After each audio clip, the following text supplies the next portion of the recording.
The Chosen Season 6 Episode 1 is no ordinary premiere.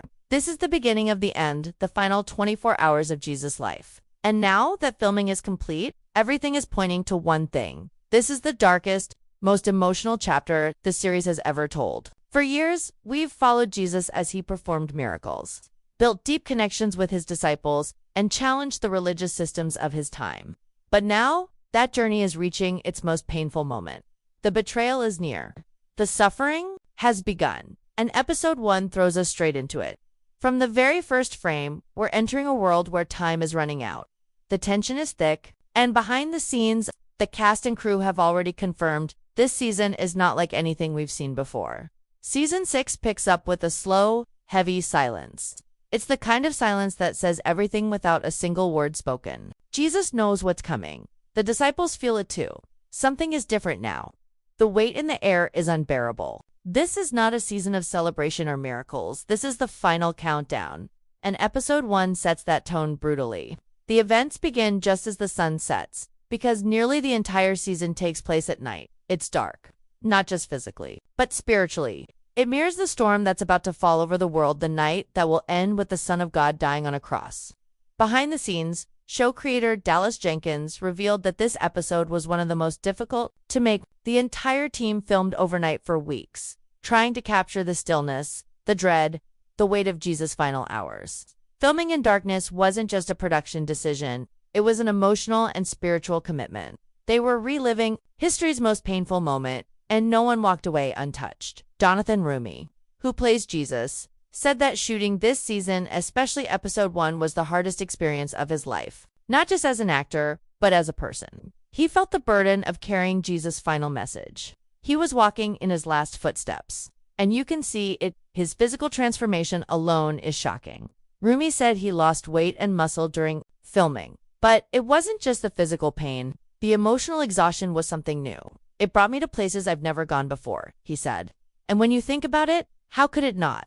He's portraying the final moments of a man who is about to give up everything, not just his life, but his dignity, his strength, his body, his blood.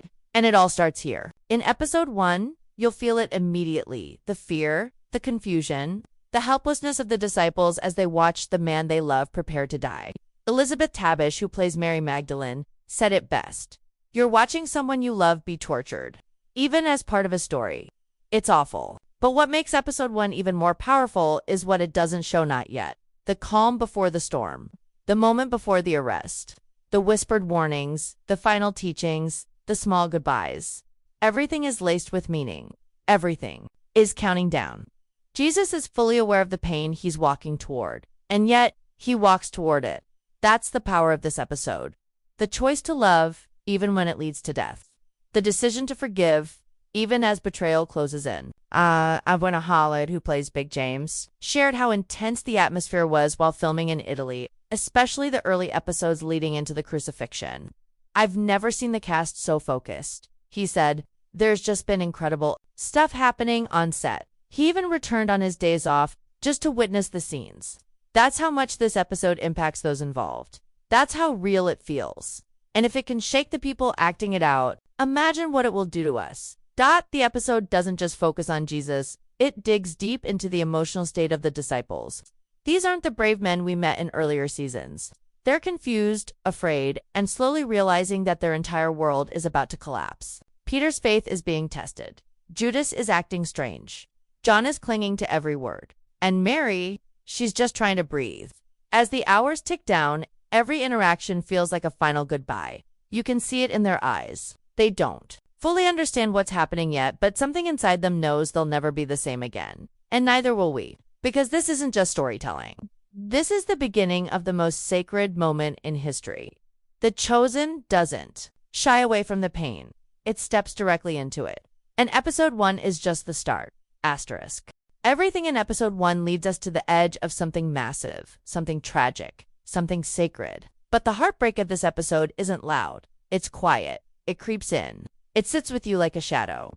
And that's exactly how the Chosen wants you to feel. This is the beginning of the most brutal and beautiful part of the entire gospel, the Passion. And Season 6, Episode 1 wastes no time. Every character we've come to love is slowly unraveling in their own way. And the most haunting part is, they don't even realize what's coming. Not fully, not yet. There's this overwhelming sense of urgency in the air, like the ticking of a clock no one can hear, except for Jesus. He knows what's coming. He's been preparing for it. But the rest of them, they're still holding on to hope that somehow this ends differently. And that illusion is what makes this episode so painful to watch. Because we know the truth. We know the betrayal is near. We know the crucifixion is coming. And we know that some of them won't survive the weight of what's about to happen. Episode 1 also begins to show the slow collapse of Judas from the inside. This is the version of Judas we haven't fully seen yet. The version who's been wrestling with doubt, fear, pride in something darker. He's still around Jesus. He's still pretending to be loyal. But there are moments where the mask slips, even for just a second. You can almost feel the divide growing between him and the others. He's present, but he's not with them. Not really. And Jesus sees it. He sees everything. There's a chilling moment in the episode when their eyes meet, and there's this unspoken truth between them. Jesus knows Judas will betray him. Judas knows Jesus knows. And yet, nothing is said, not yet, because everything must unfold in its time. This tension, this stillness, it's what makes episode 1 feel so heavy. You're watching a friend betray his teacher. You're watching prophecies slowly come to life. And the weight of that, silence says more than any words ever could. At the same time, the disciples are all walking through their own personal storms. Peter is beginning to unravel. He's always been passionate, loud, protective, but now we start to see cracks in that confidence. He's scared, deeply scared. There's a scene where he looks at Jesus with this desperate confusion, like he wants answers, but also doesn't want to hear them. It's heartbreaking, because Peter is the rock, the one who's supposed to be strong. But in this moment, he's just a man watching his whole world start to fall apart. John is also feeling the weight of what's coming. He clings to every word Jesus says. He listens more closely now. He watches more carefully. There's this quiet grief in him already. Like part of him understands that this may be the last time he hears these words from Jesus' mouth. And Mary Magdalene, her pain is different. It's softer, more internal, but just as powerful. She loves Jesus with her whole heart. She's followed him through every trial. And now, as she senses something terrible is coming, her faith is being tested in a way it never has before. Not because she doubts Jesus, but because she fears the world doesn't deserve him. And in truth, it doesn't. Behind the camera, this episode demanded everything from the cast and crew. It wasn't just about getting the lighting right or setting the tone. It was about emotionally entering into a moment that changed the course of human history. Dallas Jenkins revealed that filming episode 1 felt like walking into a spiritual battle. It was physically exhausting. Scenes were filmed deep into the night. The cold was real, the silence was crushing, and the emotional toll, it was overwhelming. There were days when cast members would break down in tears even after the camera stopped rolling. Because it wasn't just acting, it was grief. Real, spiritual grief. Elizabeth Tabish shared how the process made her feel raw and exposed. She said it was like holding your breath for hours and not knowing when you'll be allowed to exhale. That's how deep this performance goes. And it all starts here. In the very first episode, this premiere is also where we begin to see the religious leaders truly lose control. In previous seasons, we've seen their schemes, their debates, their frustrations with Jesus' growing influence. But now, their fear has turned to desperation. They realize they can't ignore him any longer. The people love him. His words have spread like wildfire. And worst of all, he's not afraid. He's still teaching, still healing, still walking among the crowds, knowing full well what's about to happen to him. And that kind of courage terrifies them. Episode 1 shows us the moment when the Sanhedrin stops trying to silence Jesus with words and starts preparing to silence him permanently. The plotting begins. The accusations take form, and Judas, he's the weak link they're counting on. Watching it unfold is devastating. Because you know that the very system Jesus came to heal is now turning its full weight against him. And no one, not even the disciples, can stop it. By the time episode 1 ends, you're not just watching a show, you're experiencing a storm. One that's just beginning. The atmosphere is thick with grief, fear, and quiet surrender. But within that darkness, there's also a strange kind of peace. Because Jesus isn't afraid. He's calm, he's clear. He knows exactly what must happen. And his presence, even in this unbearable moment, brings light into the darkness. That's what makes this episode so unforgettable. Not just the pain, but the purpose behind it. Episode 1 doesn't try to shield us from the horror of what's coming. It invites us into it. It asks us to sit with the sorrow, to walk beside Jesus as the shadow of the cross begins to fall. And for those who are willing to walk that road, what they'll experience is something truly life-changing. Because this isn't just the beginning of a season. It's the beginning of the greatest sacrifice the world has ever known. ChatGPT said, even though episode 1 doesn't yet show the crucifixion, its presence is everywhere. It looms over every word, every glance, every silent moment. The characters don't speak of it directly, but you can feel it, the fear of something unspeakable. That's what makes this episode so heavy, so powerful. The pain hasn't fully come yet, but it's already tearing through the atmosphere like a coming storm. You can see it in the disciples' behavior. Their usual confidence is gone. Their unity is cracking. And the closer we move toward that final hour, the more fragile they become. The Chosen doesn't try to rush this moment. It slows everything down. Because this isn't a story about death. It's a story about choice. The choice Jesus makes to walk forward. The choice Judas makes to turn away. The choice the others will face when everything begins to collapse. And episode 1 is where all of these choices begin to take root. One of the most striking things about this episode is how alone Jesus begins to feel. The disciples are near, the crowds still gather, but something's shifted. There's a spiritual distance growing. Not because Jesus has pulled away, but because no one can fully follow him where he's about to go. Not yet. He speaks to them, teaches them, even warns them, but most of them don't understand. Not fully. And it's heartbreaking to watch. This is the man who's healed the sick, calmed storms, raised the dead. And now, as the darkness closes in, they don't know how to help him. They don't know what to say. And worse, some of them are already planning to flee. It's a subtle but powerful shift. Even the most faithful ones are beginning to waver. Because the cost of following him is about to become too high. It's no longer about learning parables or watching miracles. It's about standing beside him when everything else is stripped away, and most of them aren't ready. Jonathan Roumie's performance captures this in a way that's almost too real. You're not just watching an actor. You're watching a man fall into complete surrender. The weight of the world is beginning to press down on him, and yet he never falters. You can see that Jesus knows what's coming. He feels the betrayal, the torture, the humiliation before it even happens. And still, there is peace in his eyes. That's what makes this portrayal so powerful. It's not just pain, it's purpose. Roumie said in interviews that preparing for this role required him to empty himself completely, emotionally and spiritually. And that shows his Jesus is quiet, focused, full of both grief and divine clarity. There are moments where he speaks with a calm so intense it feels like time has stopped. Moments where he looks at his disciples with a mix of love and sorrow that will break your heart.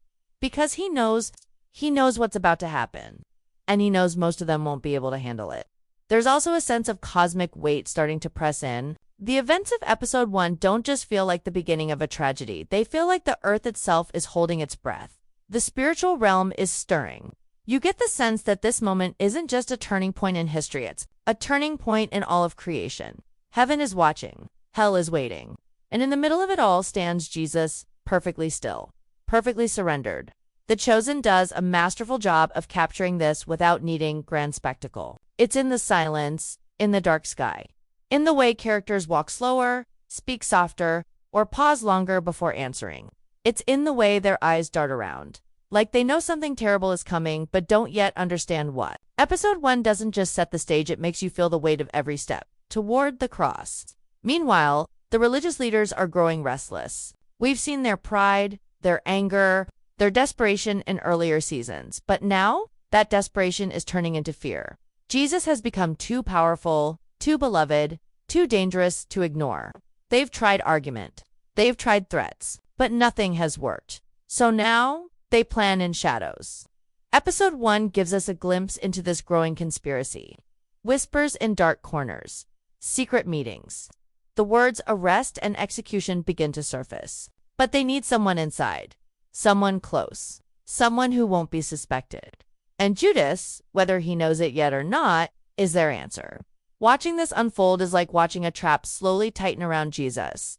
And the most painful part, he walks right into it, willingly, with full knowledge, That is what breaks the heart, his willingness to suffer, to die, to carry the sins of those very men who want him destroyed. And Judas, his inner battle is beginning to show. At this point, he's still among the disciples, still playing the part, but there's something in his eyes that doesn't sit right. He's disconnected, restless. The money, the power, the desire for control, it's eating away at his loyalty. And yet, you can also see the guilt already forming.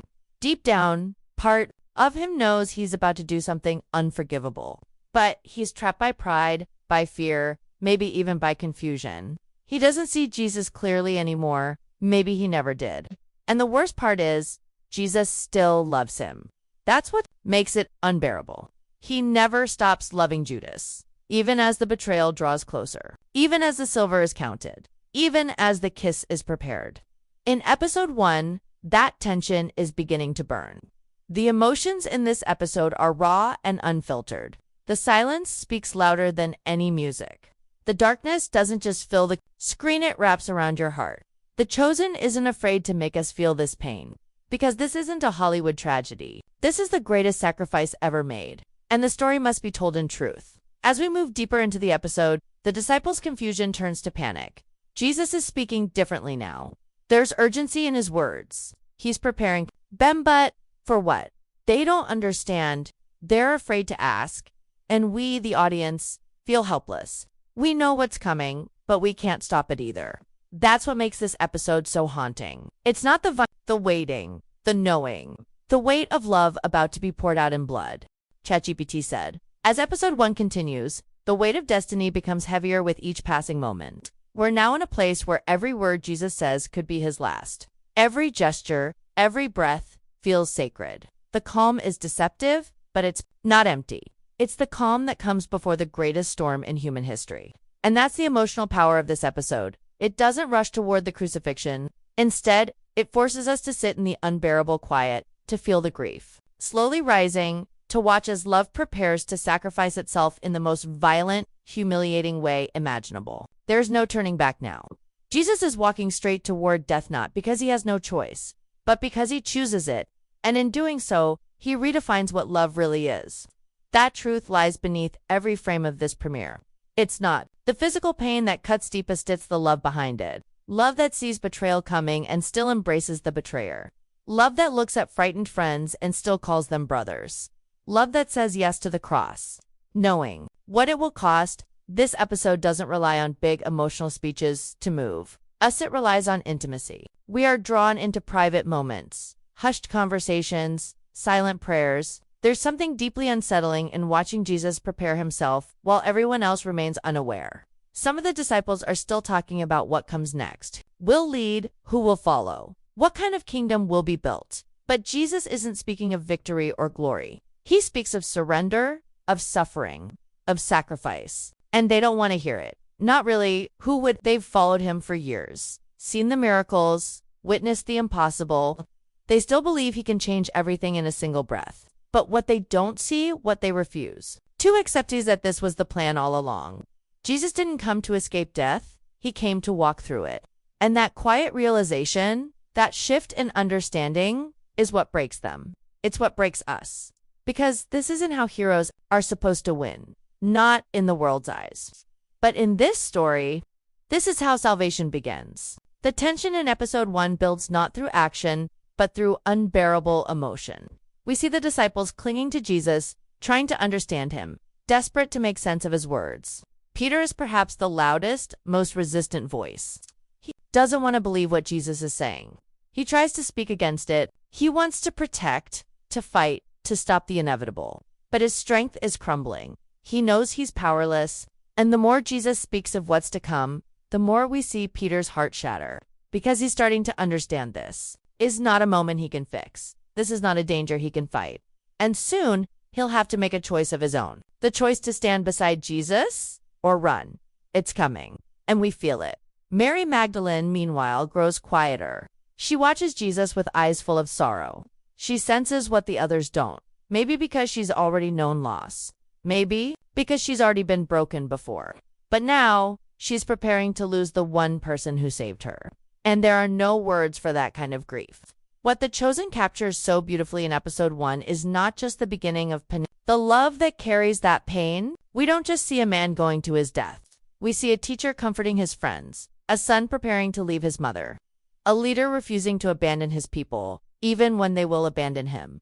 There's a moment where Jesus speaks a simple blessing over them, and it's so full of love and sorrow that it feels like a goodbye. But no one says goodbye. No one wants to believe that this is the end. Even Judas, in his heart, is still hoping for a different outcome. But his heart is torn. He's already spoken to the priests, already taken the first steps. And yet, he walks with them still, sits with them still, pretends. That's what makes it so chilling. The betrayal has already begun, but no one knows it yet. No one except Jesus, and still he loves him. Still, he washes his feet. Still, he includes him in everything. That kind of mercy is almost too much to bear. We also begin to see small glimpses of the world beyond the disciples. The Romans, the religious elite, the people of Jerusalem, all going about their lives, unaware that history is about to change forever. There's a strange normalcy around Jesus' quiet preparation. Crowds still move through the city. Priests still make plans. Soldiers still enforce the law. But underneath it all, the heavens are shifting. The weight of eternity is pressing into time. And The Chosen captures that beautifully, not with spectacle, but with stillness.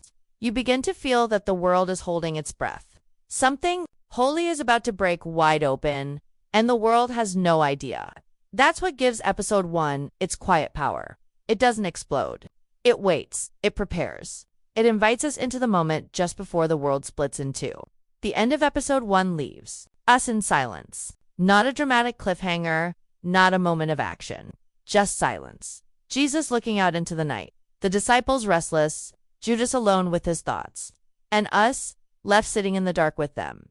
It's haunting, it's painful, but it's necessary, because this is the only way the story can begin. Not with triumph, not with glory, but with surrender, with silence, with a love so deep it's willing to be broken. That's what makes this episode unforgettable. It doesn't try to comfort us, it doesn't soften the edges. It lets us feel the weight of what's coming, and in doing so, it prepares us for the cross, for the loss, for the miracle that waits beyond the grave.